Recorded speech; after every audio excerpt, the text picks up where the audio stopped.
Boa noite. O programa Opinião e Debate desta noite tem como tema sexo. Como agradar o seu parceiro na cama?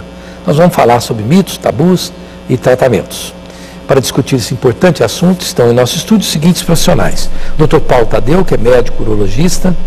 A doutora Maristela Brasileiro, que é enfermeira e escritora, esposa de um grande orador espírita e escritor também, doutor Emílio, meu amigo, manda um abraço para ele.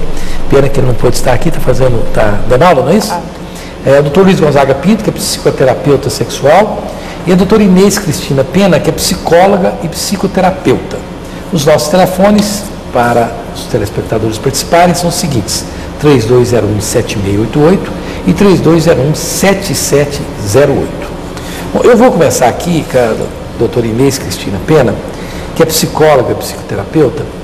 Doutora Inês, como agradar o seu parceiro na cama? Como trazer a ele a felicidade, né? Eu vou começar assim da raiz do problema. O que é felicidade na cama e o que é agradar um parceiro? Podemos tecer essa orientação ou não? Sim. Em geral, as pessoas costumam acreditar e ver, a gente costuma ver que o sexo, né, ele é o mais importante, né, a relação em si, o ato em si. E hoje a gente tem trabalhado um pouco diferente na condição de mostrar para esse casal que o importante não é só o ato de fazer ele feliz, né? São os preliminares, são as coisas que começam a acontecer antes, né? O investimento, o carinho, a atenção, né? O cuidado que tem com o outro. E às vezes uma atitude pequena que ou a mulher ou o homem tem, já é uma mudança grande para aquele momento, para aquele relacionamento, né? Para aquela condição.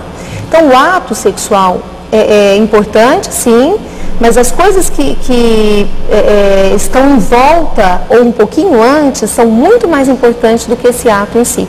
E realizam muito mais o casal do que o próprio ato sexual. Agora, doutor Luiz Gonzaga, evidentemente que o que a doutora Inês Cristina Pena disse é uma coisa academicamente muito aceita, né? Quer dizer, são as condições ideais. Ninguém discorda que é preciso ter um clima, é preciso ter condições de afeto, de carinho, e para que a vida na cama, digamos assim, seja mais proveitosa. Mas e quando a gente vai para a dura realidade do cotidiano? O casal tem 3, 4 filhos, ele sai às 6h30 da manhã, pega o ônibus, e tanto o homem como a mulher estão cansados, trabalham o dia todo, aí ele chega em casa e ainda tem que fazer o jantar, tomar um banho e tal, e no final o cotidiano é tão exaustivo que parece que não existe espaço para essa coisa ideal dos preliminares, do carinho, disso. Se for ter isso, o casal acaba, digamos assim, não transando, né? Como resolver esse caldeirão de problemas? Existe uma fórmula?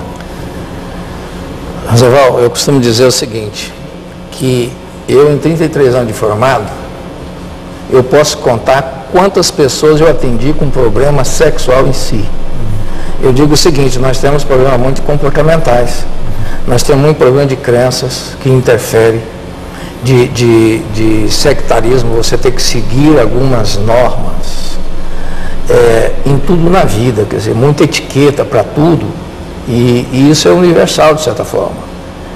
Eu acho que, como você falou, muito interessante, chega cansado, está aborrecido, está com dívidas, com tantos problemas no trânsito que te altera as suas disposições, ou suas predisposições, para qualquer atitude de prazer. Você quer um descanso, você quer isso, aquilo. Agora, tudo bem, então eu sou casado, eu tenho que ter um padrão sexual segundo os brasileiros, de pelo menos 3 vezes por semana, né? Quer dizer, isso aí torna-se uma obrigação, não é um encontro. Agora, se nós trabalhamos muito, nós temos muitas atividades, a nossa libido, que a libido em si, ela é mal entendida como se fosse uma energia essencialmente sexual, mas é uma energia da vida. Para tudo quanto é coisa, para nossas emoções positivas, para nossas emoções negativas, e que ela vai esvaindo, então você não tem aquela disposição. Então o que acontece? Você quer forçar a barra, porque você tem que entrar dentro desse ideal, dentro dessa padronização, não é?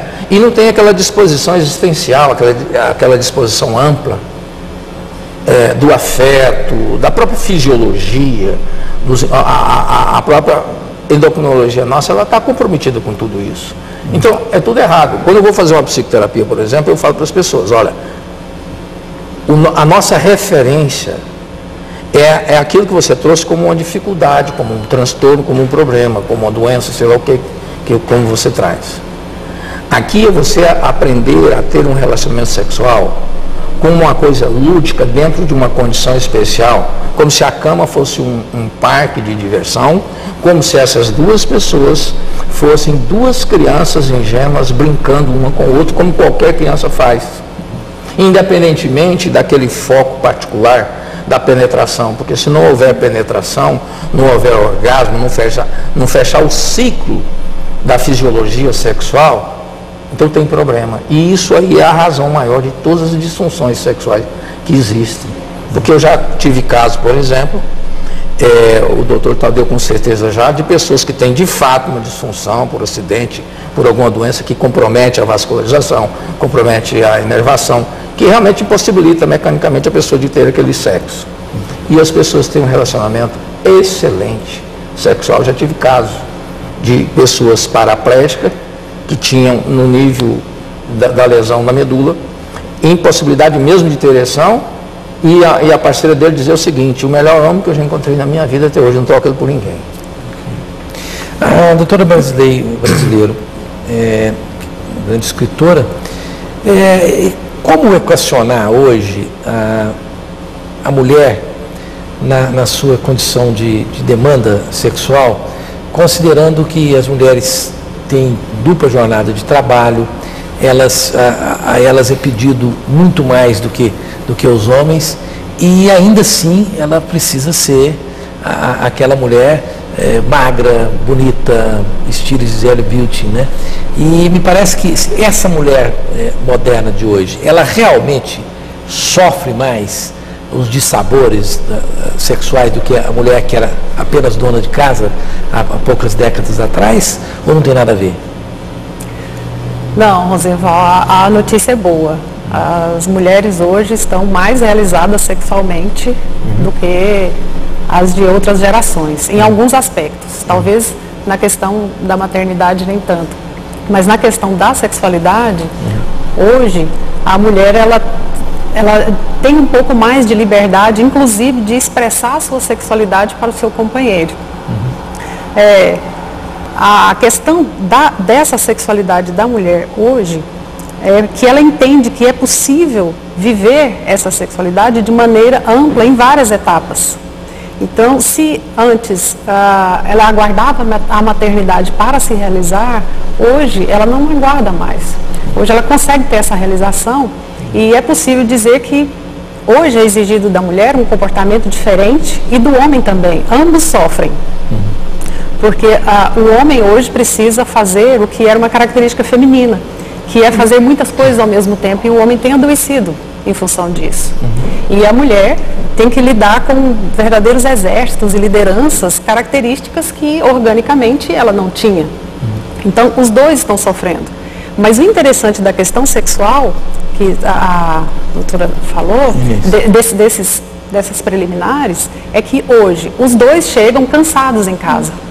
Então faz parte sim do processo sexual colocar os pés no colo do companheiro e receber uma massagem nos pés como um ato de carinho.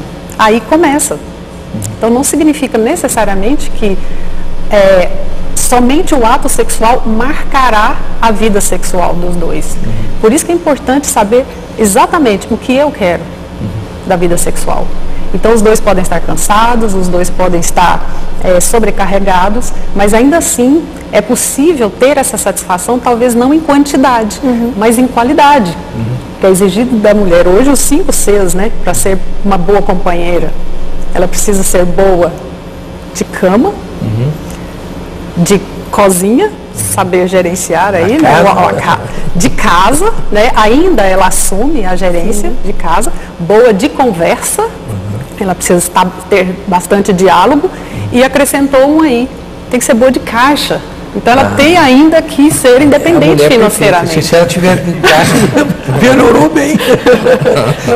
Se ela for boa de caixa, ela pode eliminar várias dessas etapas. Ela contrata uma boa cozinheira, se ela for boa de caixa, já começa a resolver muito, né? Mas às vezes um lanchinho ali para o companheiro, para o marido, agrada, faz parte, é verdade. Não precisa tirar 10 em tudo, mas pode ser na média ali. Tá certo. Bom, doutor Paulo Tadeu, eu tenho lido muito a respeito disso, evidentemente que preciso ler para saber das coisas, para ser um jornalista razoável, e recentemente duas coisas me chamaram a atenção dentro do assunto que nós estamos discutindo. Uma é a pílula cor-de-rosa, que está sendo vendida na Inglaterra, que é considerado o Viagra feminino, a maneira de dizer, né? É uma pílula para aumentar o prazer da mulher. A segunda, saiu agora essa semana, é um chip que os médicos americanos colocam num local da espinha, não sei se o senhor viu isso, e que esse chip, ele provoca o orgasmo feminino na hora, basta tocar nele que ele vai lá e faz o orgasmo feminino, putz, a mulher tem um orgasmo maravilhoso. Então, se ela tiver dinheiro para fazer o chip, tá resolvido. Eu pergunto, será que essas engenhosidades, vamos dizer assim, porque não tem outro nome para isso, elas podem suprimir o parceiro, a mulher quer ter um orgasmo. Tem, né? Eu quero ter uma maior satisfação, toma uma pílulazinha, pronto. Será que isso é a solução da medicina? A pílula do prazer sexual, ou o chip do prazer sexual chegou para resolver esses problemas, não? Não, eu creio que não, porque depende muito da interação entre pessoas, né? O prazer sexual em si, você pode obter por autoestimulação, porque a masturbação, você pode ter esse orgasmo, você não tem essa necessidade de ter tecnologia.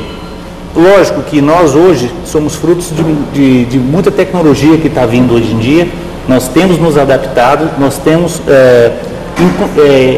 colocado no dia a dia das nossas vidas, em todas as áreas, as tecnologias que estão chegando a cada dia.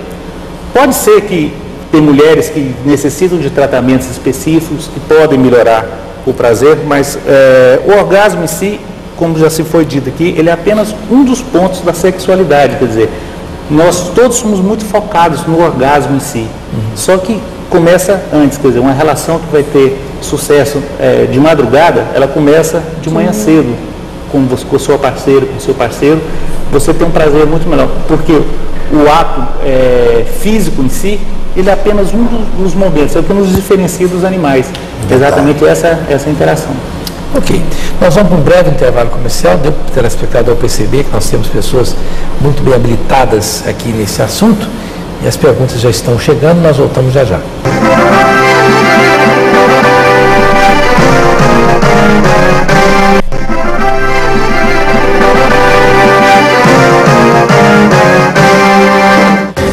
Estamos de volta com a opinião em debate desta noite, com o tema Como agradar o seu parceiro na cama, falando sobre mitos, tabus e tratamentos e sobre a sexualidade de um modo geral. O tema do próximo programa, Marco Civil da Internet, necessário ou tentativa de censura? Eu quero aproveitar este programa para indicar para vocês, se você quer investir bem nos estudos do seu filho, eu indico a Escola Internacional de Goiânia. Lá o método de aprendizado é diferente, eles ensinam português e inglês, é uma escola bilíngue ao mesmo tempo. Ela é a escola infantil e fundamental. O espaço é amplo, com refeitório, esportes, arte, música, robótica e muito mais. Eu conheço e indico para o seu filho. Faça uma visita e converse com a equipe, com certeza você será muito bem recebido. O telefone da Escola Internacional, que fica ali de frente ao Bougainville, uma escola espetaculosa, é o seguinte, 3241-8600, 3241-8600. As minhas gêmeas, as duas menininhas, estão lá e a escola é muito boa. Aqui a Neide, deixa eu pegar aqui para quem que é, para a doutora Inês, ela é do nosso setor Nova Suíça. Doutora Inês, quais os encaminhamentos a senhora daria para um casal que está há muito tempo junto para reacender a vida sexual? A psicoterapia, com certeza, né? E nesse momento da abordagem psicoterápica, a gente perceber se existe alguma disfunção ou não, a nível orgânico, para a gente poder estar encaminhando para uma questão médica, mas assim, tentar trabalhar com esse casal toda uma relação que existe, né? Que está acontecendo para ter uma dificuldade conjugal. Então, por exemplo, o que eles estão vivendo? Acabou o interesse pessoal, né, em relação ao outro? Acabou os projetos? Acabou a identidade? O que está acontecendo com esse casal? A gente não pode esquecer que a gente tem alguns pilares que nos mantêm, né? Então, afetividade, sexualidade, projetos A2, individualidade, são coisas que todo casal precisa manter e permanecer na relação. Se um desses pilarzinhos começa a quebrar, ou, né, não estar tão tranquilo, começa a ter uma interferência na relação também. Às vezes o casal tem um interesse sexual, mas não sabe nem o que está acontecendo com eles, né? Porque assim, é o que a gente acabou de discutir, a correria, o estresse, o cansaço. Então, às vezes eu não consigo, esse casal não consegue ir para uma realidade sexual. Mas o tanto de coisas que podem acontecer antes, né? A massagem no pé, né? O cafuné, a brincadeirazinha, isso já pode adormecer feliz, né? Então esse casal precisa pelo menos estar tendo a gente precisa estar tendo uma intenção de ajudá-lo no ponto de vista mais existencial, né? Para que ele possa perceber as dificuldades que estão existindo e a gente trabalhar em cima desses pilares que estão sendo prejudicados. Só para jogar um pouco de lenha, um pouco de fogo nessa conversa, eu vejo assim alguns canais que pela madrugada falam de sexo, né? E quando essa pergunta surge, os meus convidados, que são muito profissionais, evidentemente dão informações extremamente éticas, né? Mas eu vejo o pessoal dizer, não, você pode, tem sex shopping, tem aquelas casas de swing, sex shop, casas de swing, você pode fazer voyeurismo sexual e dão uma série de caminhos que são assim, tipo assim, uma espécie de um cardápiozinho, né? Por que a senhora não falou nada disso? É importante também, eu acho que isso está filmes pornográficos, né? Sim, eu acho que vai depender muito de cada casal para você conseguir ajudá-lo a vivenciar aquilo, porque a gente falou também dos mitos aqui, dos preconceitos, né? Então não é todo casal que você consegue ajudar a perceber que pode acrescentar alguma coisa a dois. Então, o sex shop, ele traz muitas oportunidades, não precisa ser coisas bizarras, né? Mas pode ser objetos de aquecimento para esse casal que não vai machucar a identidade deles, né? Agora, dependendo do casal, se você vai falar de um swing, você já entra machucando a personalidade. Já pode ser uma coisa que pode ser danosa para o casal. Sim, como tem casais que nos procuram, já vivenciando essa questão por exemplo, das relações a mais, né, na própria relação conjugal, e que tem os seus prejuízos também. Né? Então, quer dizer, você poder orientar aquele casal que está junto com você naquilo que é vivência deles, naquilo que é realidade dele no dia a dia. Você não pode acrescentar o que não é realidade. Agora, tudo que você pode acrescentar no sentido de possibilidades de alegria, de mudança para relação na relação, é bem-vindo. Que seja mútuo, né? Sim, que seja mútuo. Concordância mútua. É por isso que eu disse, a relação do casal, né? Você não pode entrar com uma coisa que não pertence à vida daquele casal. Aqui um telespectador, uma telespectadora que pediu para não ser identificado.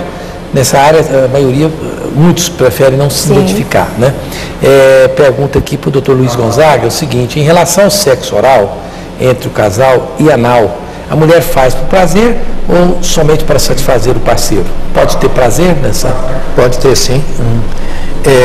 Agora, muitas vezes a iniciativa aí é do homem. O homem tem uma certa fascinação por esse tipo de sexo, anal, oral e tudo mais e tal. Ele é mais livre, vamos dizer assim, com relação a isso. Problema até mesmo cultural, a gente é muito estimulado com relação a essas coisas. Agora, eu já vi casais, por exemplo, que o sujeito a mulher cedia, por exemplo, a preferência de sexo anal ao seu parceiro por medo de perdê-lo, porque aí entra uma série de inseguranças com relação a isso. Ele faz uma coação direta ou indireta com relação a isso e ela cede, quer dizer, mas sempre esse casal tem problemas. Por quê? Porque ela está se sentindo violentada na autoestima dela, numa série de situações e na própria afetividade dela. Agora, eu já também tive pacientes, por exemplo, que tinham um relacionamento com preferência anal, extremamente satisfeitos, entendendo? Mas aí não tem violentação nenhuma, existe um consentimento, uma reciprocidade, porque é o que eu falo para todo mundo, a relação sexual, por ser uma coisa tão privada, vale tudo desde que aquilo seja em relação ao prazer, à criatividade, não é? Quer dizer, a libertação de amarras é muito importante. E eu até hoje, em 33 anos de formato, por exemplo, só uma paciente que eu indiquei um vibrador. Aliás, eu fui no sex shop e comprei para ela, porque ela tinha inibições. Pessoa extremamente instruída, mas ela não tinha no repertório dela a sensação orgástica. Ela precisava de ter, porque na psicologia comportamental cognitiva, nós primamos muito pela experiência. Particularmente, eu acho que a gente aprende fazendo, e não só teorizando, divagando teorias ou ideais, essas coisas todas. Então experimenta, mas tem que ter um preparo muito grande, porque se você vai sugestionar essa instrumentalização, tem pessoas que aquilo é muito difícil, ela tem dificuldade com o próprio corpo. Ela tem que começar a se tocar primeiro, a conhecer seu corpo. A gente tem lá os instrumentos pedagógicos, didáticos, para poder mostrar direitinho, para ir dessensibilizando, porque nós encontramos na nossa cultura muita inibição, é muita repressão. Inclusive, se eu me corrigir se estiver errado, também o ato de dar prazer é prazeroso também, né? A pessoa que aprende a dar prazer, ela sente prazer em dar prazer. É claro, é como qualquer coisa, né? Você um bilhetinho que você faz para alguém, né?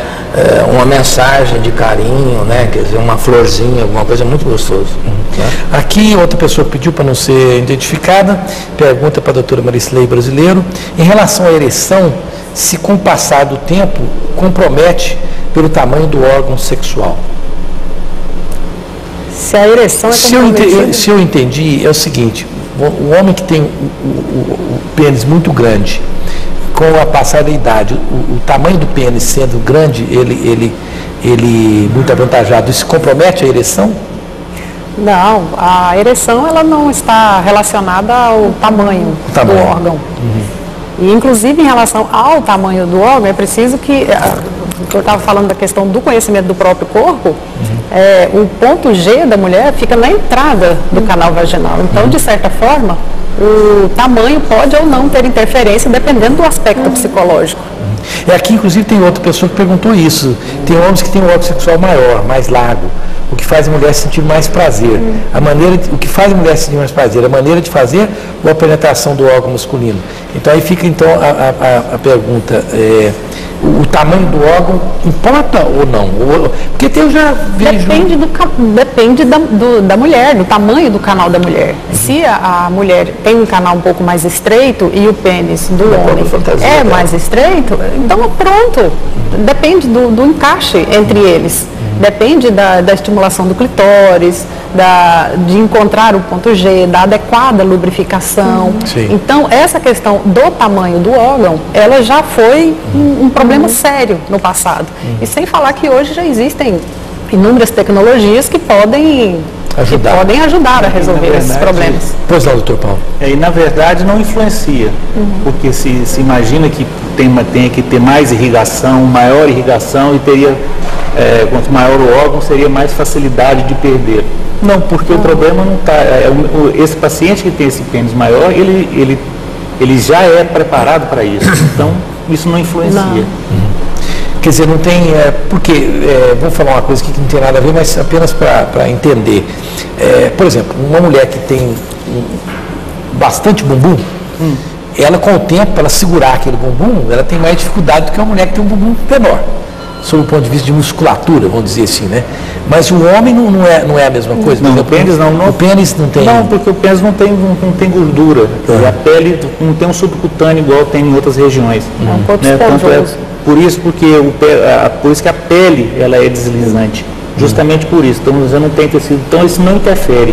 Nesse exemplo que você deu ali, é por causa do colágeno que tem na pele, que ele vai enfraquecendo com o passar dos anos. O pênis não. O pênis é um tecido irrigado por sangue que entra e sai esse sangue. O que dificulta a entrada desse sangue, ou por mecanismos... Por falta de sangue dessa irrigação, por aterosclerose, por problema de diabetes, por nervos, o que for. Aqui, inclusive, um telespectador perguntou isso, pediu para não ser identificado. Quem toma remédio controlado para pressão atrapalha o apetite sexual, a ereção? Na maioria das vezes, não. Não interfere. O diabetes, sim. O diabetes é um dos maiores, isoladamente, um dos maiores causadores da disfunção erétil, da impotência sexual. Porque o diabetes ele interfere principalmente nas artérias, né, principalmente artérias terminais do nosso organismo, como o olho, coração, rins, extremidades dos pés, e o órgão sexual masculino, o pênis também. Então ele afeta nisso e também na parte de neurológica também. Aqui a Raquel pergunta para a doutora Inês o seguinte: para a mulher ser realizada, ela precisa fazer todas as vontades do marido? De maneira nenhuma. Eu acredito que a mulher, para ser realizada, ela primeiro precisa se conhecer e se realizar. Né? A partir do momento que eu me conheço, que eu consigo me perceber e sei o que me realiza, no ato conjugal, no ato relacional, isso vai estar presente. Né? Então, eu não consigo perceber isso de maneira nenhuma. Ok. Nós vamos para um breve intervalo comercial, muitas perguntas aqui, dúvidas dos telespectadores. Esse é um tema que sempre suscita dúvidas. E nós voltamos já já.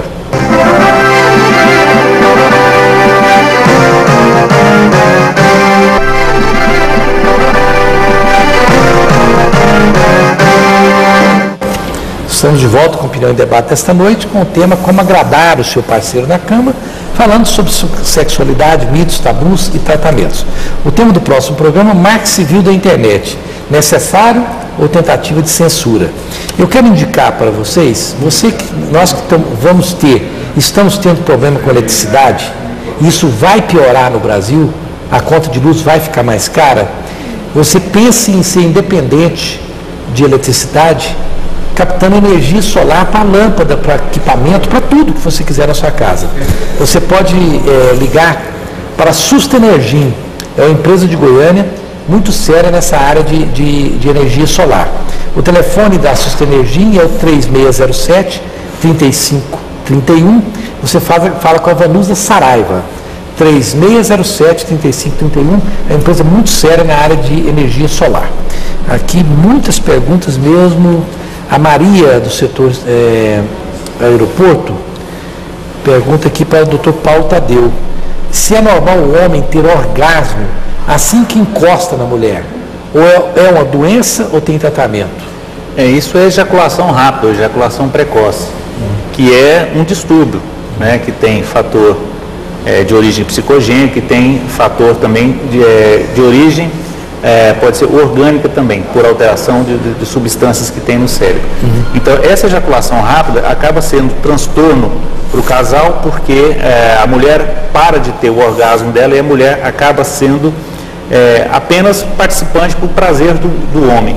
Então, essa ejaculação rápida traz muito desconforto para o casal e pode levar até futuramente numa impotência sexual se não tratada. Existe tratamento psicológico, se faz a psicoterapia nesse paciente, e medicamentoso. Hoje em dia se tem medicamentos que fazem por um bom período de tempo, o seu médico que vai fazer esse controle, e a medicação controla e traz para esse casal uma nova qualidade de vida. E tem que ver o fator emocional desse paciente e desse casal, porque gerou esse quadro. Ok. O Robervaldo de Cardoso, do residencial Quioto, acho que é Quioto mesmo. Residencial Cátia, é isso? Muito obrigado. A pessoa pode chegar cansada em casa, Mas se ela pensa no companheiro e sente carinho por ele, assim como fazer amor. É verdade, é uma afirmação verdadeira.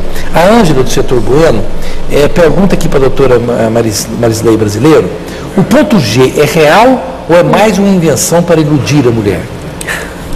Não, ele é real, ele é orgânico, ele existe, pode ser encontrado, basta procurar que acha, que encontra, sim. Então o ponto G não é Um mito. coisa assim, Não, mito, ele não é um mito. Então, Inclusive, o próprio clitóris, ele não é apenas aquela estrutura que fica exposto acima dos grandes lábios. Ele tem uma continuidade a partir dos grandes lábios e paralelos aos pequenos lábios também. E é possível, sim, encontrar esse ponto G na entrada. Por isso que, às vezes, muitas mulheres inexperientes, elas sentem uma pequena... uma sensação agradável, um pouco dolorosa, uma mistura de dolorosa com agradável, né? Então, nas primeiras relações, ela acha que aquilo é doloroso, né? Encontrar esse ponto G, mas não, é justamente o acionar do início do orgasmo. E quando a mulher tem liberdade, tem habilidade com o corpo, não sei se habilidade é a palavra certa, mas acho que a mulher precisa ter isso, ela mesma, ela tem ela se toca de uma forma onde ela mesma estimula o seu ponto G. Ela conhece. E o próprio companheiro também pode ajudá-la a encontrar esses pontos que são mais elétricos. Né?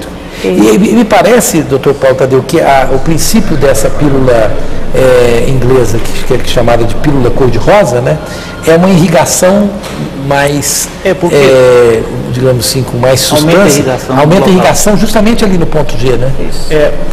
Da mulher, a inervação, ela é mais na parte proximal, na entrada da vagina, que é onde você tem a inervação sensitiva, que é onde se tem a sensação, a mulher tem. Tanto na mulher quanto no homem, existe, quando você tem o disparo do gatilho, do desejo, da sexualidade, da relação sexual em si, então no homem você tem ereção, na mulher existe um aumento da irrigação de toda a parte genital, tanto é que nos pequenos lábios da mulher e nos grandes lábios eles vão entumecer, vão formar tipo um coxinho, uma almofada para realmente tornar mais confortável para a mulher e para o parceiro. E esse aumento de irrigação aumenta a sensibilidade. Exatamente. Essas medicações têm essa mesma finalidade. Essas medicações que se usam para o homem, para a ereção, para se dar na fila, para dar na fila, então todos eles atuam dessa forma, aumentando a irrigação local, genital. Eu recentemente vi uma sessão de comédia na televisão, que era uma briga entre o casal, e ela falou, eu estou com você há 15 anos, então para ser o governo, eu fingi todos os orgasmos. Ele falou, é grande coisa, eu fingi todas as ereções também. Quer dizer, para o homem é mais complicado, né? Não adianta eu falar, né, doutor? Fingiu as ereções, não dá para fingir ereção, né? Então acho que nesse ponto o homem acaba sendo um pouco mais fidedigno ali com o verdadeiro, né? Mas quando o homem se preocupa com o orgasmo da mulher e ele tem essa paciência, ocorre esse entumecimento. Ele é lento, então às vezes o homem ele fica ereto rápido demais e não tem paciência para esperar a mulher passar por esse processo. E às vezes, como ele não espera, ele pode até pensar que a mulher não tem um canal adequado para ele e ele busca o sexo anal. Para informação, o ânus não é lugar de entrada, é lugar de saída, né? Vocês concordam comigo aqui?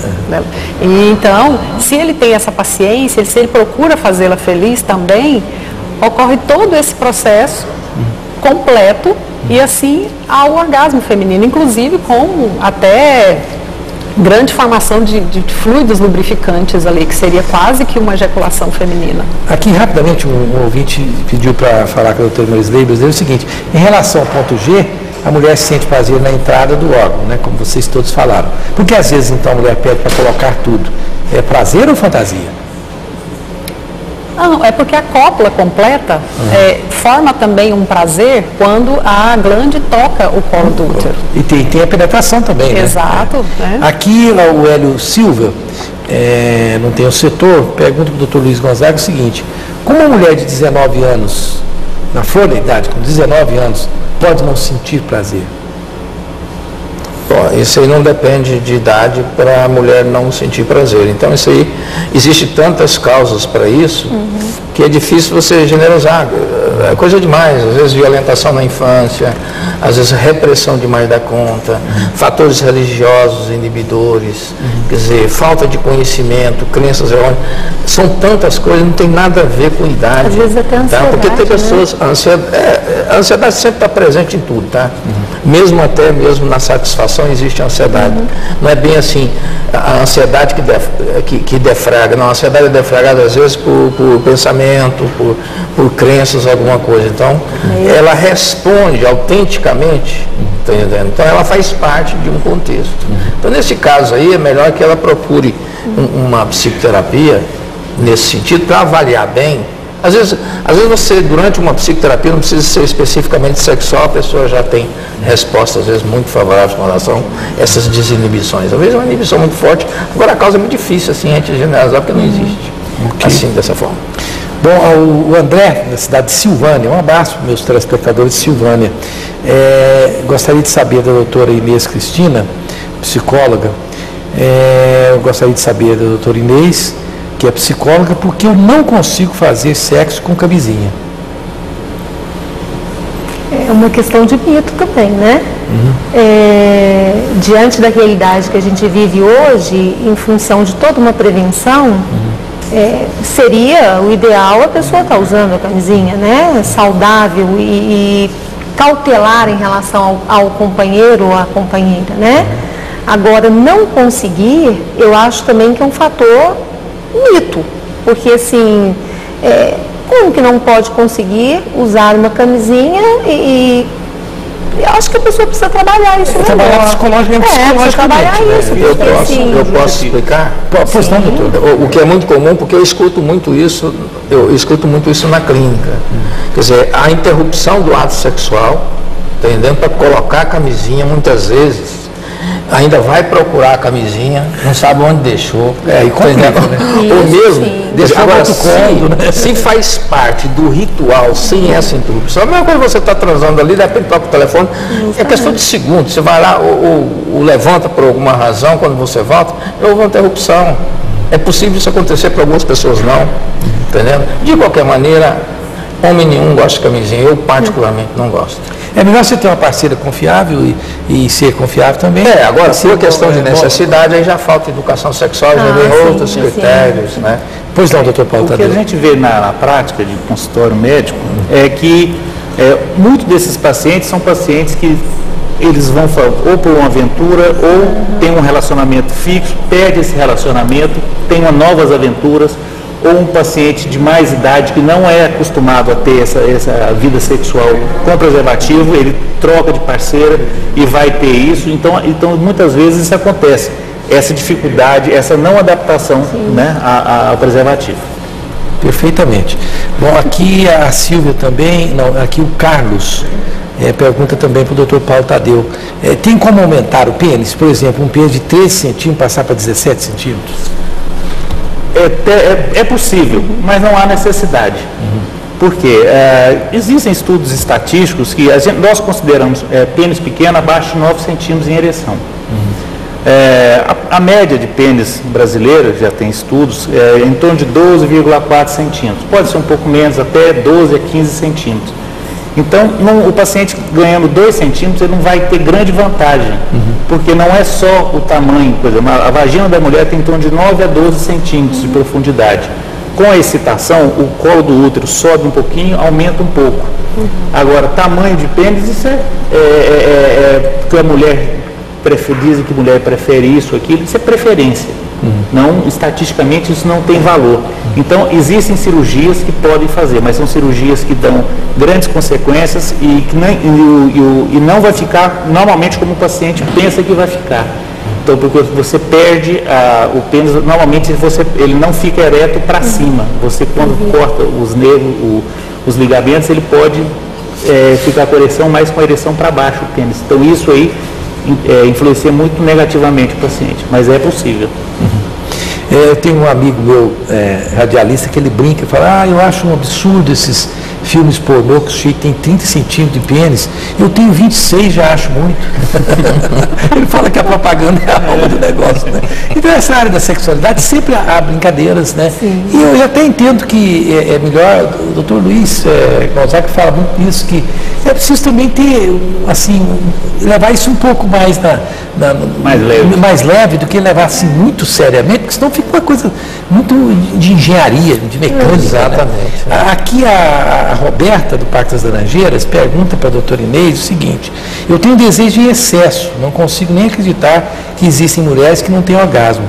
Tenho tanto desejo que já dormi várias vezes no desejo para o meu marido que não dá conta. Sou eu que tenho algum problema?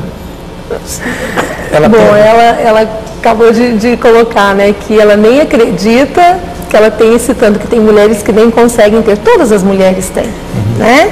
Eu acho que a maior condição aí é o autoconhecimento mesmo, a gente desmistificar a questão do orgasmo, né, que o orgasmo também, só acrescentando, não é a questão da ejaculação no homem, né, e às vezes tem parceiros ou companheiros ou casal que perguntam: a mulher tem uma ejaculação também, né, como que é isso? Então, assim, esse prazer dela, ela precisa estar aprendendo a conduzi-lo de uma forma mais saudável, para que ela não sofra tanto. E ajudar esse companheiro a perceber que ela tem essa necessidade. Né? Que assim que ela consegue mostrar isso para ele, ele também vai ter esse prazer que ela tem. Né? Então, talvez esteja faltando um pouquinho de comunicação e de compreensão no que está acontecendo. Agora, que bom que ela tem esse desejo, essa vontade toda, mas também não está sabendo usá-lo.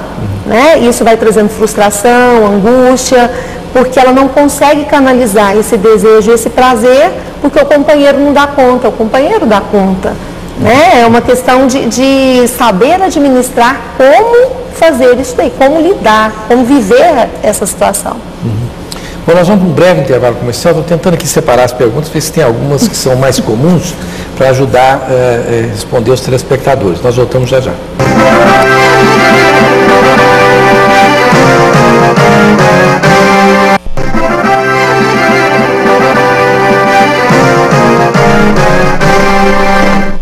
Estamos de volta com a Opinião em Debate dessa noite, felizmente no último bloco, programa interessante, falando sobre como agradar seu parceiro na cama e sobre mitos, tabus e tratamentos da sexualidade. O tema do próximo programa: marco civil da internet, necessário ou tentativa de censura? Daqui várias perguntas, vou tentar responder todo mundo nesse último bloco. A Tereza, no teu setor, disse o seguinte: doutor Inês disse que as preliminares são importantes. Como lidar com o homem que não considera as preliminares como importante? Doutor Inês, como é que pode fazer com o homem que não considera importante? Como lidar com esse homem que não acha as preliminares importantes? Então, eu acho que ajudá-lo a perceber essa importância, uma reeducação, né? E desmistificar que o ato em si é a prioridade. Eu acho que é a questão da reeducação mesmo, essa parceira aí tentar ajudar esse companheiro a perceber que existem outras possibilidades de realizar esse prazer. Aqui o Fernando, do setor Orlando de Moraes: a pessoa que fica uns 2 anos sem fazer sexo, sem masturbação, atrapalha na libido, doutor Luiz Gonzaga? Bom, aí é difícil responder essa pergunta aí, porque por que ficar 2 anos sem sexo, né? Quer dizer, o que está implícito nisso aí, né? É claro, se ele ficar tanto tempo assim, o nosso organismo tem um processo de readaptação a qualquer situação. Então piora a situação, sim. O exercício, antes de mais nada, ele é importante em qualquer situação. Ok. Aqui várias perguntas, não sei se dá, doutor Paulo Tadeu. Para a doutora Marisley Brasileiro. A Priscila, do setor Veiga Jardim, pergunta se é verdade ou mito que o sexo anal causa hemorroida.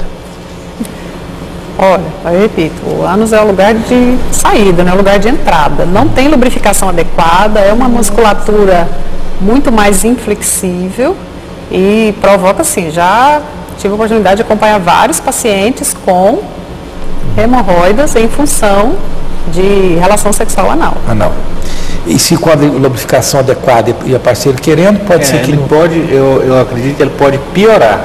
Pode piorar. Mas porque o problema mais é relacionado também a ver com a qualidade de alimentação, de ritmo intestinal desse paciente. São muitos pode piorar, fatores, né? mas não causar. Se tiver uma crise, em crise, poderia piorar. Bom, o Jorival, próstata influencia na ereção? Problemas na próstata? Não. Não. O sobrepeso do homem, Fernando também, sobrepeso do homem influencia na ejaculação precoce? Não. Também não? Também não. E o Matias pergunta o seguinte, tenho 58 anos, tomo remédio para depressão e demora muito a ter orgasmo. Isso é normal? É por causa do remédio? Por causa do remédio, porque os inibidores seletivos de recaptação de serotonina, eles atuam, tanto é que um dos tratamentos de ejaculação precoce é esse tipo de medicamento. O Carlos Alberto, do Jardim Balneário Meia Ponte, ele tem 30 anos, ele perdeu o prazer para a relação sexual. Como lidar com isso? Se cuidar, o quê? Acha que cuida, que tem muito o que fazer, não sei. Como lidar com isso? Aqui eu não entendi o que ele quis perguntar, que a letra que não está boa. Ele perdeu a vontade de ter sexo. Tem que descobrir por que foi que aconteceu. Se é um problema físico, se é um emocional. A Simone, do Jardim América, pergunta para a doutora Inês se o uso dos Viagras vai levar a uma situação de brochar geral. Foi o que ela falou aqui. Não acredito, Não acredita, que... não. Viagra veio para Totalmente ficar. o contrário. É o contrário, né? Mas só para não deixar batido, doutor Paulo Tadeu e doutor Luiz Gonzaga, vocês, evidentemente que não deve ser indicado o Viagra para quem... Porque tem gente que, tem muito adolescente que acha que se tomar Viagra, ele tem uma ereção, vai ter uma ereção melhor ainda. Não tem nada a ver, ele não né? dá uma super ereção. Não dá ele volta ao normal. Então, se o seu normal é esse, isso é o uso recreacional, né? Então ele não tem influência nenhuma. O perigo disso aí é a dependência ao remédio. Às vezes ele não precisa disso, tá? O remédio de fato é eficiente, não precisa disso, e aí ele passa a não funcionar sem esse remédio. Eu conheço pessoas assim. Que não funciona sem remédio, ele não tem problema nenhum. Não tem problema nenhum. Porque ela criou essa dependência. Ela criou essa... Ele emparelhou isso, a gente chama isso de condicionamento reflexo. Porque ele não dá dependência física, a medicação não dá dependência física. Comportamental. O Rui de Trindade gostaria de saber do urologista, a cura para a doença Peyronie. Peyronie é Peyronie. É Peyronie? Durante o pênis ou enfermidade Peyronie. Peyronie é um tipo, entre aspas, um calo que se forma no pênis e que não permite com que ele tenha a extensão. Então ele há uma curvatura no pênis. O pênis é uma curvatura anormal, que pode dar dor no início e atrapalhar a vida sexual do homem e do casal. O tratamento, hoje não existe medicamento oral que você tome e cure na injeção. Já tiveram vários tratamentos que se propõem recentemente, até litotripsia com baixas dosagens para quebrar esse cálculo. Então isso aí não tem. Hoje em dia é só cirurgia. Rapidinho, todo minutinho final aqui, o Hugo pergunta aqui para a doutora Marisley Brasileiro se ele tem 48 anos, se ele precisa de reposição algum tipo de reposição para aumentar a potência. Reposição hormonal? Imagino que seja hormonal, né? Não precisa. Não. Só se tiver indicação. Depende só se tiver indicação. É multifatorial, né? Ok. Bom, aqui eu não posso deixar passar que a doutora Inês Cristina Pena tem vários livros escritos. Tem um livro que chama O Inimigo Íntimo, Como Brigar com Lealdade no Namoro e no Casamento. Está mostrando aqui, Inimigo Íntimo. Também um livro Casal em Crise, que é muito interessante também o livro, Casal em Crise. Tem esse livro aqui que chama-se Orgasmo Múltiplo do Homem, Os Segredos do Prazer Prolongado. É uma prática oriental, prazer prolongado. Interessante esse livro, hein? Juntos para Sempre, Os Segredos para uma Relação Duradoura, também é outro livro interessante. Todos podem ser encontrados nas livrarias tradicionais, né? E Descobrindo o Prazer, uma proposta de crescimento sexual para a mulher. Portanto, a doutora Inês Cristina Pena, uma escritora muito... Não são seus? Não são meus. Eu estou pensando que são seus. Eu trouxe para ajudar só trouxe para poder ilustrar. Então não tem nada a ver. Por isso que eu perguntei isso aqui. Que alguém falou, olha, vamos falar dos livros dela. O livro dela porque ela comprou os livros. Sim, então, esquece. São livros que a doutora Inês Cristina Pena recomenda. Então tá certo. O que eu pedi, né? Eu entendi. A pessoa não vai falar dos livros dela. Então não são livros dela. São livros que ela recomenda. Então, portanto, não são livros dela. São livros que a doutora Inês recomenda e que são livros dela porque ela comprou, né? Sim. E eu também tenho, nesse aspecto, eu tenho mais de 3.000 lá. São com certeza. Você veja que a minha produção aí me derrubou. Bom, muito obrigado, doutor Paulo Tadeu, pela sua honrosa presença. Muito obrigado, senhor. Eu queria falar só uns 5 segundos. É só porque nós temos em Goiânia, no HGG, o NOS, que é o Núcleo de Orientação Interdisciplinar e Sexualidade, que atende o público do SUS, que pode ir no seu posto de saúde e ser encaminhado, tanto o homem quanto a mulher, que nós fazemos esse atendimento totalmente de graça pela rede pública. Que legal, lá no HGG. HGG. Procura que departamento lá? Eles são encaminhados por NOS. NOS, chama NOS. Bem goiano. NOIS, NOS. Tá certo. A doutora Marisley Brasileiro, enfermeira, muito obrigado pela sua presença. Doutor Luiz Gonzaga Pinto, que é sócio desse programa, é o mais antigo colaborador desse programa, que é 17 anos. Há 17 anos, o senhor veio aqui. O programa terá 17 anos que ele vem aqui. Eu quero recomendar um livro para toda a família. Qual que é? O Sexo Nosso de Cada Dia. O Sexo Nosso de Cada Dia. Pode ser lido por qualquer idade. É nosso. Nosso. Escrito seu e do Emílio. Né? E a doutora Inês Cristina Pena, muito obrigado pela sua presença, muito simpática. As minhas considerações finais são as seguintes. Graças a Deus, hoje, discute-se, tenta ampliar a análise e o conhecimento sobre a sexualidade das pessoas. Isso é muito bom para todos nós, porque a sexualidade, o sexo, ele é importante sim para o casal. E como todos deixaram muito bem evidenciado aqui, ele não acontece só quando está na cama, ele acontece com uma pluralidade de sentimentos e de afetividade. Mas é importante ali na cama também. Então você procure sentir prazer e dar prazer, mas sobretudo nunca se esqueça de uma coisa fundamental. Sem amor é muito difícil que o prazer seja tão pleno quanto todos nós desejamos que ele seja. Então o amor vem sim em primeiro lugar. Até a próxima quinta-feira, se Deus quiser.